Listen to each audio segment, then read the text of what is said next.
সারা দেশে উদযাপিত হচ্ছে হিন্দু সম্প্রদায়ের অন্যতম পবিত্র উৎসব রথযাত্রা। দর্শকের বিষয়ে বিস্তারিত জানাতে চট্টগ্রাম ও ধামরাই থেকে যুক্ত হচ্ছেন সহকর্মীরা। আমরা শুরুতেই যাব চট্টগ্রামে, সেখানে আছেন সহকর্মী নয়ন বড়ুয়া। জয়, বিকেল থেকে আপনারা জানাচ্ছেন এই রথযাত্রার খবরাখবর। জয়, এই মুহূর্তে কি আনুষ্ঠানিকতা চলছে আর শেষ হবে কখন, বিস্তারিত একটু জানতে চাচ্ছি আপনার কাছে।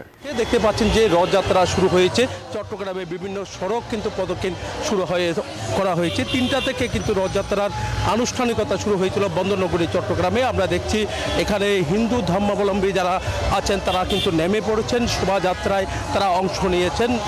এখানে প্রতি বছরের ন্যায় এবছরও তার কোনো ব্যতিক্রম আমরা দেখছি না। এই বছরও চট্টগ্রামের বিভিন্ন সড়কে কিন্তু এই শোভাযাত্রাটি, রথযাত্রাটি তারা করছেন। এখানে বিভিন্ন সড়ক কিন্তু আমরা দেখানোর চেষ্টা করছি, এখনও চলছে। 3টা থেকে শুরু হয়েছিল এই রথযাত্রা। এই যাত্রাটি চট্টগ্রামের প্রবর্তন থেকে শুরু হয়েছে, আবার নন্দনকানন থেকেও কিন্তু শুরু করেছেন। বিভিন্ন জায়গা থেকে এবার আনুষ্ঠানিকতা শুরু হয়েছে। রথযাত্রায় শত শত কিন্তু হিন্দু ধর্মাবলম্বী যারা আছেন, নারী পুরুষ তারা অংশ নিয়েছেন। তারা পুণ্যের কারণে, পুণ্যের জন্য কিন্তু আসলে এই রথযাত্রায় অংশ প্রতি বছরের ন্যায় এবছরও তারা নিয়েছেন। আইনশৃঙ্খলা বাহিনী তারা বিভিন্ন জায়গায় সতর্ক অবস্থানে থাকার কারণে কিন্তু রথযাত্রা যে নিরাপত্তার মধ্য দিয়ে রথযাত্রাটি অনুষ্ঠিত হচ্ছে। আমরা দেখতে পাচ্ছি রথযাত্রায় বিভিন্ন নারী পুরুষরা অংশ নিয়েছেন। তারা বছর প্রতি বছরের ন্যায় এবারও আনন্দঘন এমনকি ধর্মীয় ভাবগাম্ভীর্যের মধ্য দিয়ে এই রথযাত্রা তারা অংশ নিতে পেরে খুব খুশির কথা আমাদেরকে জানাতে। কেমন রথযাত্রা অংশ নিতে পেরে, রথযাত্রা অংশ নিয়ে কেমন ভালো লাগছে? খুবই ভালো লাগছে। আমরা আনন্দ করছি এবং সবাই শান্তিপূর্ণ পরিবেশ, বিশৃঙ্খলা নেই। বিভিন্ন জায়গা থেকে তারা এখানে অংশ নেওয়ার জন্য প্রত্যন্ত অঞ্চল থেকে তারা ছুটে এসেছেন। প্রতি বছর নেওয়া চট্টগ্রামের বিভিন্ন জায়গা থেকে এই জগন্নাথ দেবের রথযাত্রায় অংশ নেওয়ার জন্য এসেছেন। এবারও তার কোনো ব্যতিক্রম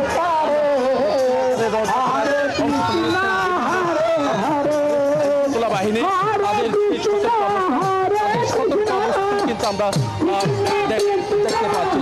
তো আমরা একটু দেখানোর চেষ্টা করছি। চট্টগ্রামে বিভিন্ন সড়ক কিন্তু প্রদক্ষিণ শুরু করছেন, আনন্দ উল্লাসে তারা মেতে উঠেছেন। যে রথযাত্রায় বছর যেভাবে যে আনন্দ উল্লাস থাকে, এই বছরও তার কোনো কমতি আমরা দেখছি না। তারা অংশ নিতে পেরে এই রথযাত্রা পায়ে হেঁটে কিন্তু রশি টেনে এই রথযাত্রায় অংশ নিতে পেরে সবাই খুশির বার্তা আমাদেরকে জানিয়েছেন। আমরা একটু দেখানোর চেষ্টা করছি। আইনশৃঙ্খলা বাহিনী তারাও র্যাব থেকে শুরু করে বিভিন্ন বাহিনী তারা সতর্ক অবস্থানে আছে। তো এই ছিল আমার এখানকার সর্বশেষ। ফিরে যাচ্ছে আমার সহকর্মী অপেক্ষা করছেন সাভারের নাজমুলের কাছে।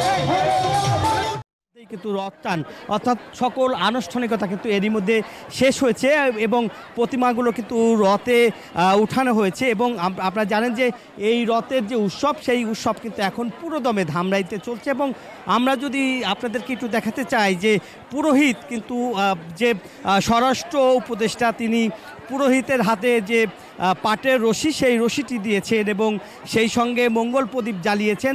মঙ্গল প্রদীপ জ্বালানোর পরেই যে আনুষ্ঠানিকতা, সেই উদ্বোধনও তিনি করেছেন। এবং এর মধ্যে কিন্তু এখন যে রথের যে টান, সেই রথের টান কিন্তু দেওয়া হচ্ছে। এবং আপনাদের যদি একটু প্রতিমাগুলো একটু দেখানোর চেষ্টা করব, যে এইখানে যে প্রতিমাগুলি রথের উপরে যে উঠানো হয়েছে, সেই রথের উপরে যে প্রতিমাগুলি, সেগুলি আপনাদেরকে একটু দেখানোর চেষ্টা করব। যে আপনাদেরকে যে এই যে রথের উপরে যে প্রতিমাগুলি, সেই প্রতিমাগুলি রাখা হয়েছে। আপনারা জানেন যে এই যে রথটি রয়েছে, সেই রথটি আপনার পুরানো কিন্তু 400 বছরের পুরানো ঐতিহ্যবাহী যে রথ, সেই রথের যে যাত্রা আনুষ্ঠানিকভাবে কিন্তু আর কিছুক্ষণের মধ্যেই শুরু হতে যাচ্ছে। এবং আমরা যদি আপনাদের দেখানোর চেষ্টা করছি যে এর মধ্যে কিন্তু যে এই যে যারা ভক্ত, লক্ষ লক্ষ ভক্ত কিন্তু এসেছে এবং তাদের হাতে কলা এবং চিনি দিয়ে কিন্তু রথের যে আনুষ্ঠানিকতা, যে ভক্ত, সেই ভক্তরা কিন্তু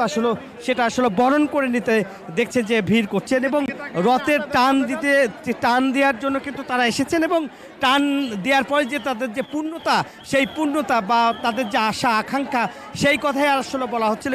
এই ছিল আমার কাছে ধামরাই পুরানো ঐতিহ্য 400 বছরের রথের সর্বশেষ খবর। ফিরে যাচ্ছি স্টুডিওতে। নাজমুল, আপনাকে ধন্যবাদ আমাদের সাথে যুক্ত হবার জন্য।